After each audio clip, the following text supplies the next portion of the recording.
Today's Monday, October 2nd, and this is WinTV News Today. With just hours to spare, the House, defying its most conservative Republican members, passed a short-term funding measure with the support of a majority of Democrats and Republicans.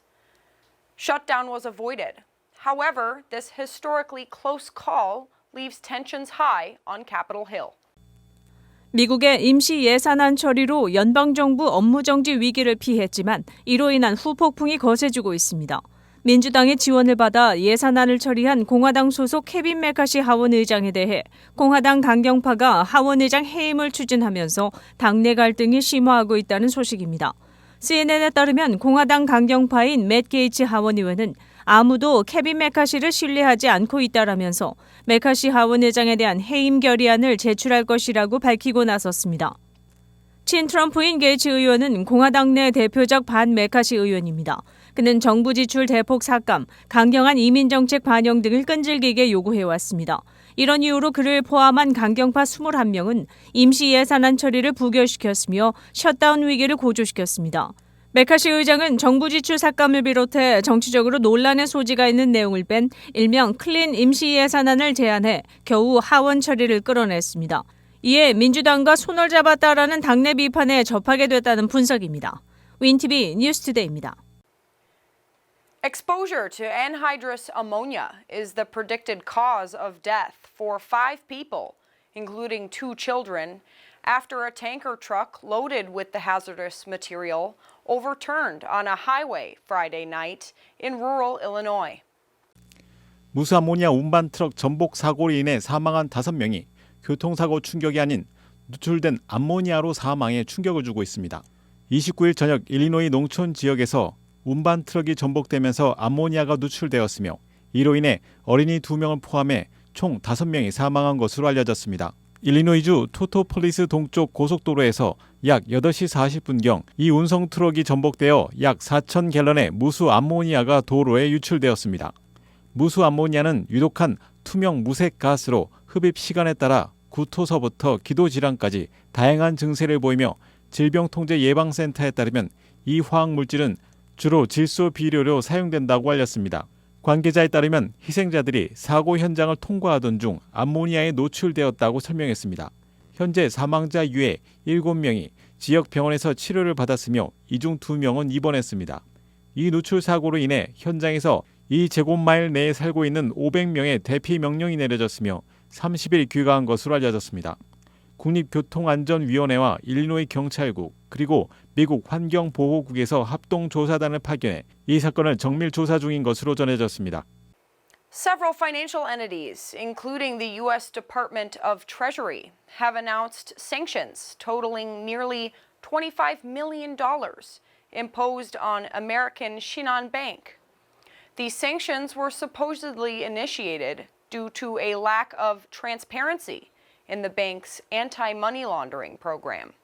신한은행의 미국 법인인 아메리카 신한은행이 비밀보호법 위반 등의 사유로 2,500만 달러의 제재금을 부과받은 것으로 알려졌습니다. 미국 연방예금보험공사 FDIC와 재무부 산하 금융범죄단속 네트워크, 뉴욕주 금융청 등은 지난 29일 아메리카 신한은행에 대한 제재금 부과를 발표했습니다. 사유는 금융사고 발생에 대한 것이 아닌 자금 세탁 방지 프로그램 미흡이 그 원인인 것으로 알려졌습니다.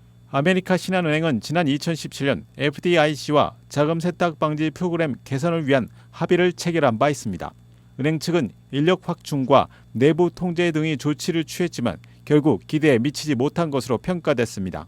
아메리카 신한은행 측은 제재금의 자체 납부는 가능하므로 미국 감독 규정상의 자본 비율을 유지할 수 있는 것으로 알려졌습니다. 한편 금융당국은 지난 7월에도 독일 도이체 방크와 미국 내 법인을 포괄해 자금 세탁 방지 의무 위반으로 1억 8,600만 달러의 제재금을 부과한 바 있습니다. According to federal regulators, all models of One Wheel, a self-balancing electric skateboard, are under recall after at least 4 deaths were reported in recent years. The skateboards, manufactured by Future Motion, can stop balancing a rider if the board's limits are exceeded, which risks serious crashes. 연방 규제기관이 밝힌 바에 따르면 원휠 브랜드의 전동 스케이트보드로 인해 몇 년간 4명이 사망하고 다수 부상자를 발생시킨 것으로 조사돼 리콜 조치를 취했다고 알려졌습니다. 미국 소비자제품안전위원회 CPSC에 의하면 캘리포니아 소재의 퓨처모션사에서 생산한 이 전동 스케이트보드는 스케이트보드의 이용자 한계 무게를 초과한 경우 균형 잡기 기능이 상실돼 심각한 사고가 발생할 수 있다고 밝혔습니다. CPSC는 이와 관련된 수십 건의 사고 보고서를 접수했으며 2019년부터 2021년까지 4건의 사망, 또 외상성, 두부 손상, 골절과 인대 손상 같은 부상 사례가 포함됐다고 경고했습니다. 또한 사건들 중 3건에서 사용자가 헬멧을 착용하지 않은 것으로 알려져 리콜 이외에도 사용자들의 안전규칙 준수도 중요하다고 전했습니다. 2014년부터 2023년 9월까지 판매된 모든 원휠 전동 스케이트보드가 포함되며 규제당국은 즉시 사용을 중단할 것을 요구했습니다. 해당 제품 중 핀트, 핀트X, XR보드 제품들은 업데이트를 통해 경보 기능을 설치해야 하며 업데이트가 불가능한 제품은 폐기하고 $100의 크레딧을 받을 것을 회사 측은 권고했습니다. 윈TV 뉴스투데이입니다. In Grundy County, a 60-year-old Iowa firefighter, Kendall Eugene Rhodes, has been charged with several counts of arson for allegedly setting fires and responding with his team to put the flames out. Rhodes has been charged with 13 counts of second-degree arson and a single count of reckless use of fire or explosives.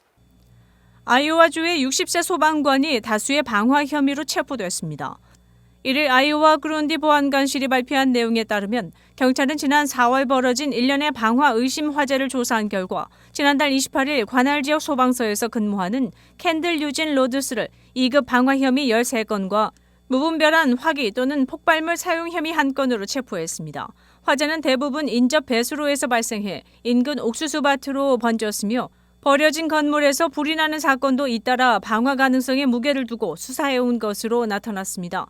로더스는 이 지역 소방서에서 6년간 근무해왔으며 본인이 불을 낸 뒤 소방서로 돌아가 소방대와 함께 출동해 화재 진압을 진행하기도 했던 것으로 드러났습니다. 아직 범행 동기는 밝혀지지 않았으며 현재 그룬디 카운티 교도소에 수감된 것으로 전해졌습니다. 경찰은 추가 혐의를 의심해 주민들에게 제보를 당부하며 수사를 이어가고 있습니다. 윈TV 뉴스투데이입니다. Specialists from FEMA and the Small Business Administration have opened disaster recovery centers for victims of flooding, which impacted Chicago and surrounding Cook County between June 29th and July 2nd of this year. Residents can go online or call FEMA to apply for assistance.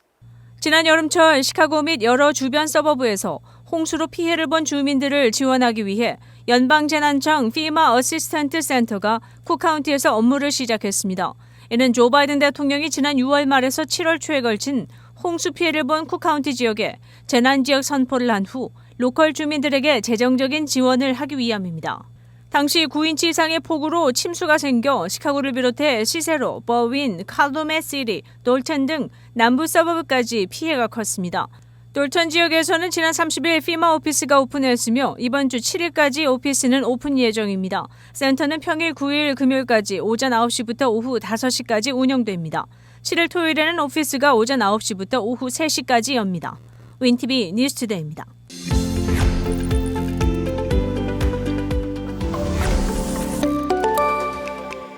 뉴스를 마칩니다. 시청해주셔서 감사합니다. Thank you for watching, and we'll see you back here next time on WinTV News Today. 시카고 한인동포 일간지 한국일보는 전자신문으로도 배포됩니다. 시카고 한국일보 무료 신문은 가까운 한인 식당이나 마켓에서 볼 수 있습니다.